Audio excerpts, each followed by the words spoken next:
Good evening, board members, staff, folks in the audience. Let the record show that today is February the 18th. Time is 7 p.m. And we will now call the Amherst County Board of Supervisors meeting to order. We're going to make a change on the agenda. We will remove item 7A.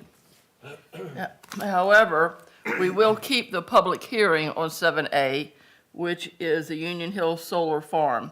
So if you want to speak to that, either for or against, you will certainly have an opportunity. All right. With that, board members, is there a motion? So moved, as amended. Motion on the floor. All in favor, say aye. Aye. Opposed, no. All right. The agenda is now approved. We will move on to the invocation. I will lead us in the invocation. Mr. Pugh will lead us in the pledge.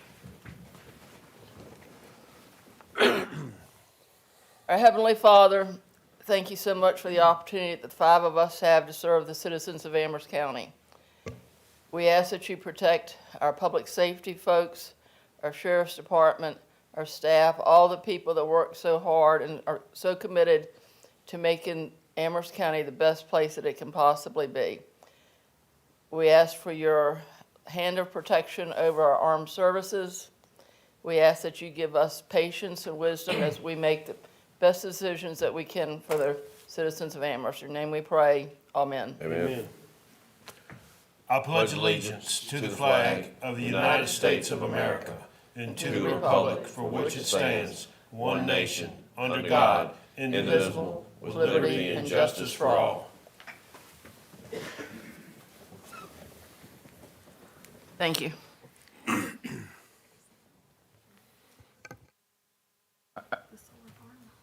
We're good. What?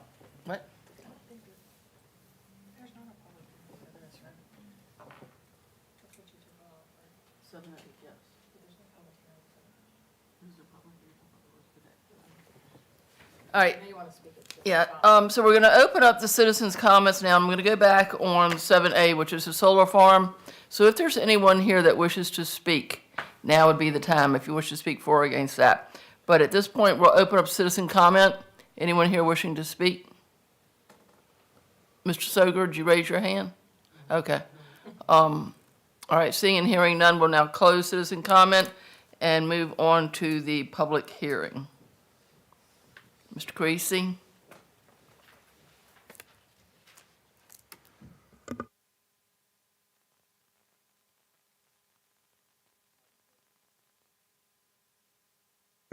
Madam Chair, Board, good to see you all tonight. As you've indicated, this is a special exception for a digital church sign in our A1 Agricultural Residential District.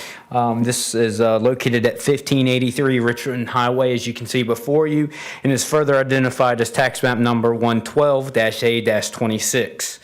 Poplar Church is the petitioner for this request. The analysis for it, the future land use map recommends agriculture limited for the property, and that's typically your farming, maintain rural qualities, and of course, as you know, there are many churches located in our ag districts as well.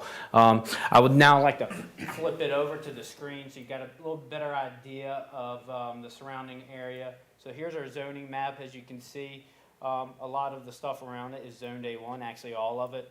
You can go down the road, and this is where we have our convenience center on Route 60, and then there's some village district about a mile down the road from the subject site.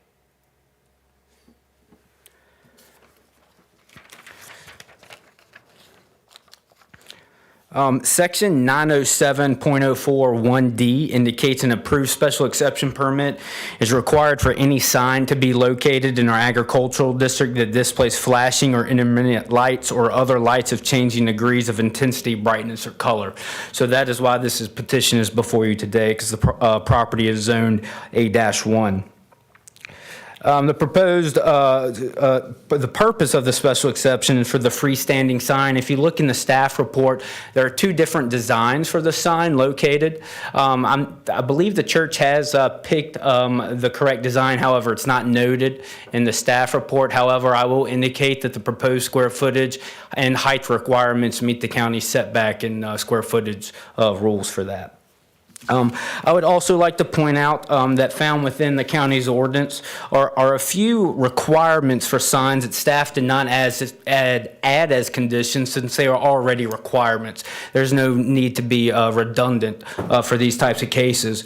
And one of them is one is 907B, which no colored light shall be used at any location or in any manner such that they could be mistaken for traffic control devices. So of course we don't want flashing yellow lights on the church sign, and that's already a requirement. And then item C indicates they shall neither the direct nor reflected light from primary light sources shall be such as to create a traffic hazard to operators of motor vehicles or public thoroughfares.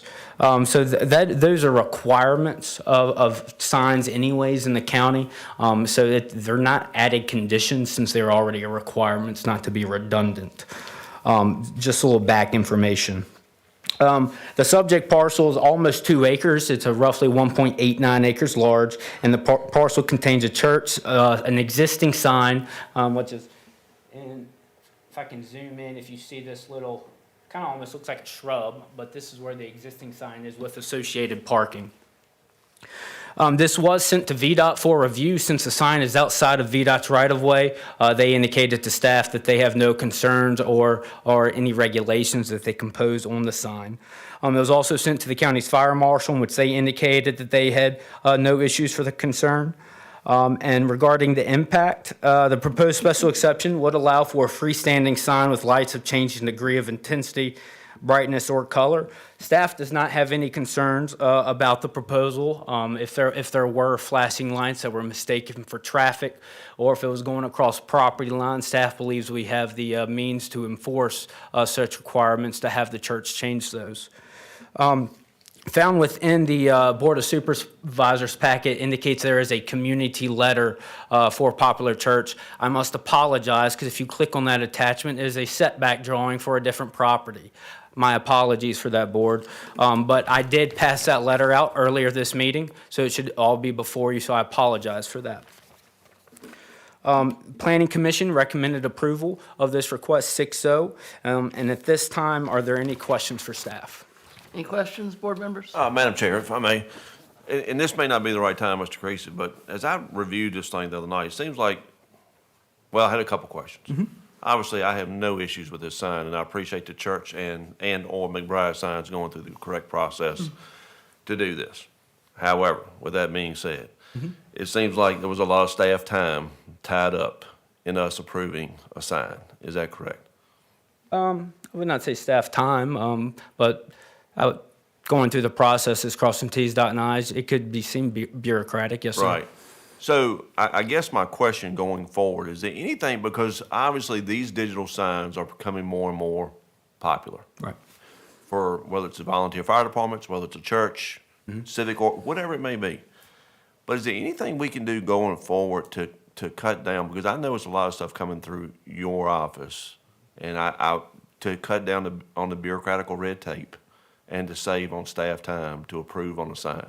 What's your thoughts on that? Yes, sir. That's a great question. And I do have a few recommendations. One is to create standards for digital signs. In our A1 district right now, we have no standards except those ones that I read off to you. I do think it's important to protect our rural district. This one I would say is a little bit different. Richmond Highway is a traversed highway. A lot of cars go through there. I would say it's much different. For example, my grandparents, they go to Clifford Baptist on Fletcher's Level. I would say the location of this sign is much more different than a digital sign located on Fletcher's Level.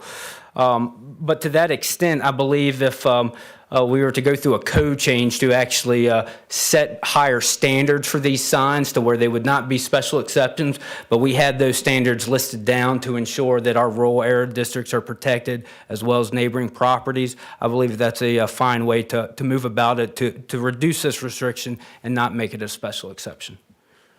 So with that being said, Madam Chair, I'm not sure as far as the process goes, or we can just, at least from my opinion anyway, I think that's really a direction we need to look to be proactive for the county anyway. Because I look for this to continue to be a popular choice for many different venues. But I think to help with our county staff time, we really need to be proactive going forward to see what we can do to keep this from being a special exception. But that doesn't affect what we're doing tonight, but that's just my opinion as I reviewed this thing the other night. And Mr. Adams, would you be adverse to saving those conversations until the next meeting when we bring this back? Sure. So that Mr. Martin can be a part of Yeah, those? be more than glad to. Board members, does that meet with y'all's approval? Okay. Thank you, Mr. Creasy. Yes, ma'am, thank you. The board members, the process would require that we have a motion to table for now and then bring it back for the next meeting. I'm okay with moving forward with this to where we don't hold up at church. Anything, the only thing I was saying is anything going forward from this. That was a point of my discussion. Mr. Martin had asked, he had requested Oh, to he be here when we requested took to table action. it? Yeah. Oh, okay. I'll make a motion to table it till the next meeting. Mr. Creed? All right. If I may, my recommendation, staff did advertise this for a public hearing. Staff would recommend that you all open the public hearing for the public to speak if they would wish to, then close it, See, and then make your that's what I recommendation was- to table. Thank you, Mr. Creasy. Yeah, that's how to put down in my notes, so we will certainly do that. Thank you. So we will now open the public hearing for the church sign. Is there anyone here wishing to speak in favor of? Is there anyone here wishing to speak opposed to? Seeing and hearing none, we will now close the public hearing. Mr. Creasy, you look a little puzzled. We didn't miss anybody, did we? There's no misunderstandings? Okay. All right, good. All right, we will now close the public hearing. There's a motion on the, I just had a community letter in case you didn't have it. I do think though, you don't want these things going. yeah, are you talking about, we have it. Yes, sir. Thank you. So you don't want to be too. All right, there's a motion on the floor by Mr. Wade. All in favor, say aye. Aye. Opposed, no. Motion to table and take it back up at the next meeting is passed.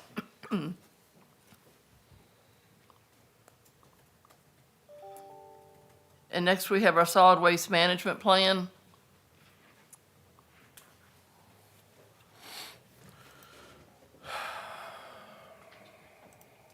Greetings. So every 5 years, the county must put forth a new solid waste management plan. So that can be done without board approval, but coincidentally, this time around, they're also required a 20-year solid waste management plan approval, and that does require board approval. So we've asked SCS engineers, and tonight we have Ms. Quinn Bernier here to make a brief presentation on the 20-year solid waste management plan. If you have any questions after the presentation, please let one of us know. Thank you. Thank you guys for having me here tonight. I've been the main contact with SCS developing this plan, so my goal is just to give a brief overview of solid waste management plans in general, this one in particular, and some of the updates that we've pulled out of the 74-page plan to talk about as we open the public comment here. Oh, sweet.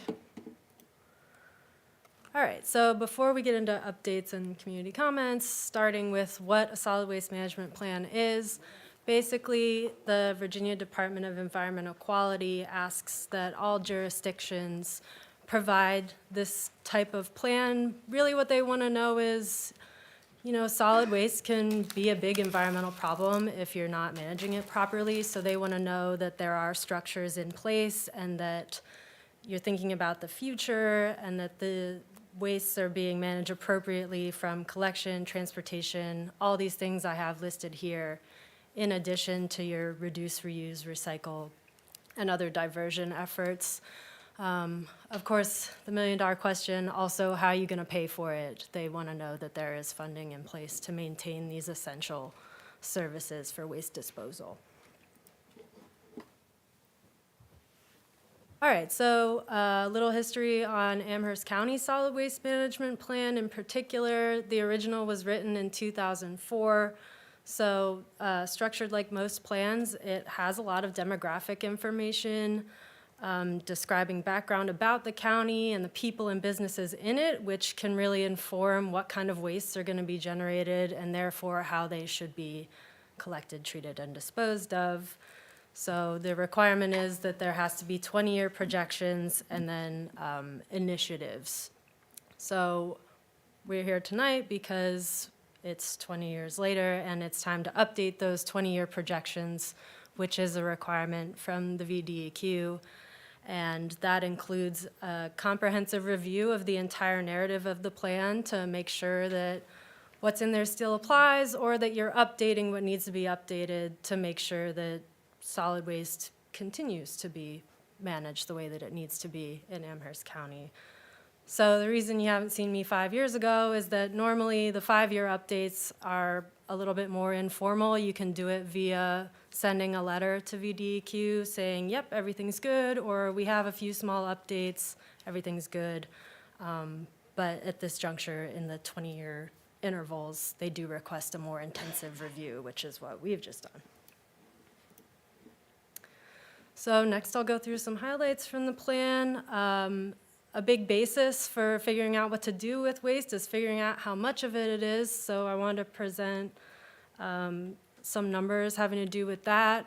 We arrived at the per capita generation of 6.2 pounds of waste per person per day in Amherst County based on an average of waste disposal from 2019 to 2023, and using population data and projections from the US Census created a projection for how much waste that we'll be expecting over time in Amherst County. Next up is the recycling rate. The reason I'm here in 2025 talking about an update from 2024 is that we took a lot of time with Brian in 2024 to re-examine the way that we're calculating the recycling rate in Amherst County, which was partly due to another issue we had with reporting recycling in general. But since we were already here doing this plan, it felt like an appropriate time to go that extra mile and make sure we had data we feel good about. So luckily, Sunoco Recycling was able to provide us data, which is the business that handles, like, all the recycling that's collected in the county is delivered to this place. So it's kind of a good one-stop shop as far as data collection that we feel confident about going forward. Last but not least, I wanted to present the landfill capacity from the recent airspace analysis. It was done, I think, a year ago. So just including that in this solid waste management plan and comparing it with our projections, I pulled out that our maximum projection of 122 tons per day is well under the permitted 200 tons per day, and keep in mind that that will be projected to go down as the population is projected to steadily decrease in the county. So that's good news. But overall, the main gist is that we read over the plan and concluded that a lot of the stuff that was written in the plan already really still applied, and that a lot of the same goals and services made a lot of sense now. So mainly landfilling being the primary means of disposing of waste in the county. There's a new cell about to be constructed, plenty of capacity. That the county will continue to offer the services of convenience centers. I believe there are 6.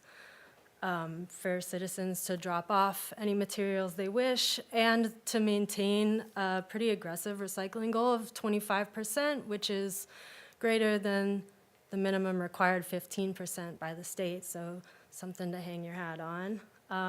Also added, just for fun, that we did include a long-term goal to reestablish glass recycling in the county. Glass recycling got dropped from many programs throughout the state and the country due to political changes overseas, but that's something that the solid waste folks are thinking about. And that pretty much concludes what I wanted to present. After the 5-year, this 20-year update is complete and the public comment and the board are happy with this, hopefully VDEQ agrees, and we'll just go back to our 5-year updates via letters on our own until the next 20 years. I'll take any questions. Thank you. I think I misunderstood you. Did you say that it's anticipated that the landfill intake will go down? Or did I misunderstand you? Based on population projection, yes. Are you saying our population projections will be going down enough to make an impact on the landfill? So you would assume then that the generation per person is the same if there are less people over time? Then yes. Board members? Quick question. With the population projections, did you take into account, or are you planning to take into account the developments in Madison Heights and the growth that's happening in that area? I believe it's documented in the demographic parts of the plan, but we really stuck to the US Census and the Virginia Employment Commission's projections and just like avoided making conjectures of our own and rather base it on existing data. But, I'm sorry, Madam Chair. So based on a comment, how accurate of information are we getting then? If we're not basing our decisions or our landfill data off of what we are actively doing in Amherst County as far as economic growth and residential growth, and we only base it off of US Census history, then how are we making accurate predictions? The DEQ requires what is, not what may be. We know internally in Amherst County, we anticipate growth, and that's why the 200 tons per day, we're able to take much more. But the is what the census says. So we're reporting to the DEQ what is, not what will be. And the trend for the past 10 years has been declining population. So decline in population, but increase in waste. Is that Right, correct? so if it's 6.2 pounds per individual and the number of individuals in Amherst County has shrunk, therefore the amount of tonnage should shrink slightly. Yes, sir. Okay, so, and this will be directed to you, Mr. Thacker. So based on that information, I got a couple questions. So I think about a year ago, we had asked questions about the existing status of cell one, as far as what's left, right? And I think it was some predictions given that we would make it out, and don't quote me because I was trying to get to my other email where I had that information, it was a slide. But from the last report we got, it seemed like to me we were about 12 months shy of what was originally reported like a year ago. Am I correct with that? That's correct. We're anticipated to have 12 more months of airspace. But from the initial report we got about a year or so ago, it was actually 12 months more than what we were given like a month or two ago. So we were actually shortened by 12 months. Is that correct? I apologize, I don't know what you're referring to. For about the past 2 years, SCS has been doing flyovers with the anticipated closure date of February 2026. That has been a static number for about 2 years. Okay. All right.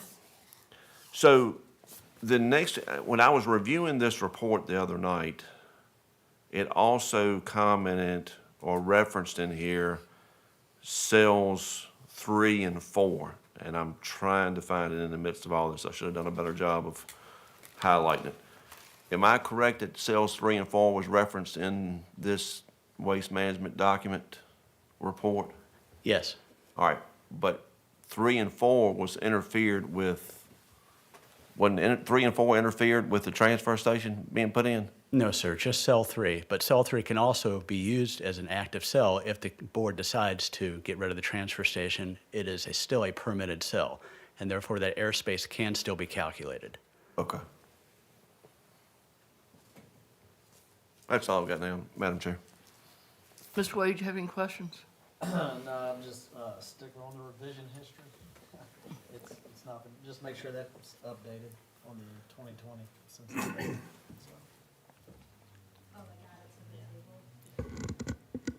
Understood. Yeah, no, that's what we're here for. Ms. Pugh, do you have any questions? I have no questions. I know this is something you have to do every 5 years and every 20 years to make sure everyone is happy with what they see on the paper. Although we know things can change and will change and we can react to it in due time. So I know this is a lot of work and a lot of things to put together, so we appreciate your time and effort in doing those. All right, so it's my understanding you don't need any action from us at this time, correct? Yes, ma'am, that's correct. All right, again, I will echo what Mr. Pugh said. Thank you very much for your work on this. Greatly appreciated. Thank you. all. Thank you. Madam Chair, can I Oh, Mr. ask Mr. Thacker one more question before we leave? Mr. Thacker, since we implemented the tipping fees for commercial providers coming in to the landfill, Yes, sir. have you seen any trends one way or the other with that? Trends in terms of, Has it picked up? Has it decreased? Has it remained status quo? you're referring to tonnage or Yeah. monetary? Tonnage has Well, decreased. C, all the above. Tonnage has decreased. The monetary amount I've reported to Ms. McBride, I believe it's $250,000 of additional income, which was pretty consistent with the projections of doing this. All right, wait a minute, you said tonnage decreased or increased? Tonnage decreased. So tonnage decreased, Tonnage decreased from the commercial residential waste haulers. right, So we've had one commercial residential waste hauler go out of business. Okay. And another one has opted to go to another landfill. because of the fees? Yes, sir. Going from Okay. $0 to $44 per ton. Okay. So with that being said, going back to our revenue projections, how has this impacted? Because obviously this was a fear or concern when we implemented it, right? There was not a reason not to do it, because we didn't want them to continue to come in and be dumping trash for free. But how did that impact our projections? Or how has this impacted our projections with a decrease in tonnage? Well, it's a net positive for revenue because we were getting zero. Now we have $250,000 that we didn't I have. understand. Yeah, you're exactly right. I understand that 100%. But we had projected a certain amount. Where are we at based on what we had projected? Do we have an idea about that yet? You understand what I'm asking? I'll have to get it for you. Okay. I I'm just don't kind have of that curious to with see where me. we're trending based on what we thought was going to happen. I think we're close, but I'd rather pull the information for Okay. you. All right. Thank you. Thank you all. All right, if there are no further questions, we'll open up the public hearing on the solid waste management plan. Is there anyone here wishing to speak in favor? Anyone wishing to speak opposed? Seeing and hearing none, we will now close the public hearing portion of the solid waste management plan. And we will move on to the consent agenda. Board members, any questions, any changes?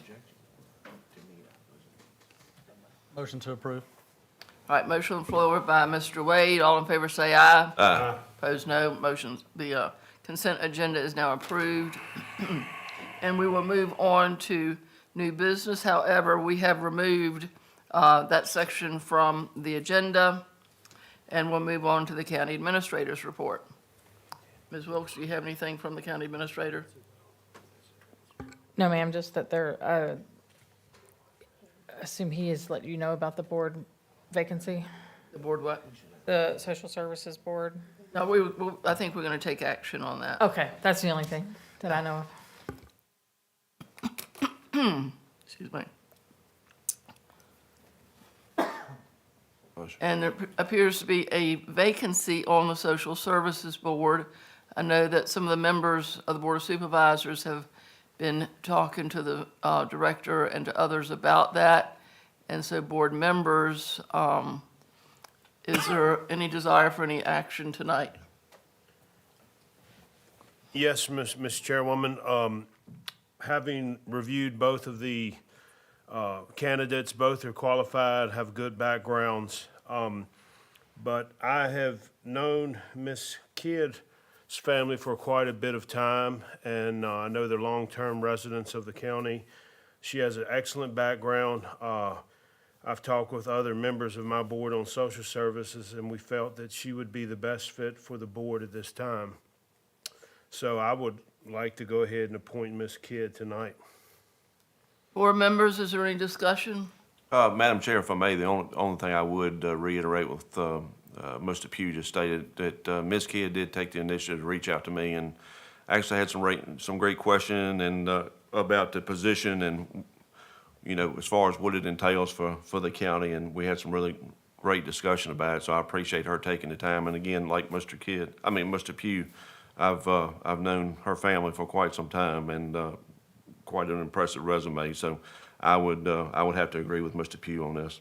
And gentlemen, has anybody, have either of y'all talked to the director? Is he on board with this? I have not. I would say that the board chair, or not the board chair, but the director is fine with whatever we see fit. He leaves that decision up to us. All right. Well, since, yeah, you've got an inside scoop and inside view onto that, Mr. Pugh, that's certainly good enough for me. All right, there's a motion. Did you make a motion? Yes. All right, there's a motion on the floor by Mr. Pugh. All in favor, say aye. Aye. Opposed, no. Motion passes. And if we can just pass that along to her, that'd be great. County Attorney's report? Madam Chair, Yes. Ms. Kidd is actually here, so I'm not sure if we want to ask her if she wants to have any words or. Well, Ms. Kidd, congratulations. Would you like to say a few words, or? Come on up. Yep. My apologies. Thank you so much for your willingness to serve. Thank you for the opportunity. I look forward to serving. Thank you. Thank you. Appreciate your interest. Thank you, Mr. Adams. And Madam Chair, I'd also like to comment that is Ms. Dwyer here tonight as well? Oh, you're here tonight as well. So I think I think it's important to comment to any citizen that takes the time and has the desire and the interest to participate in any way, shape, or form in Amherst County government should be commended.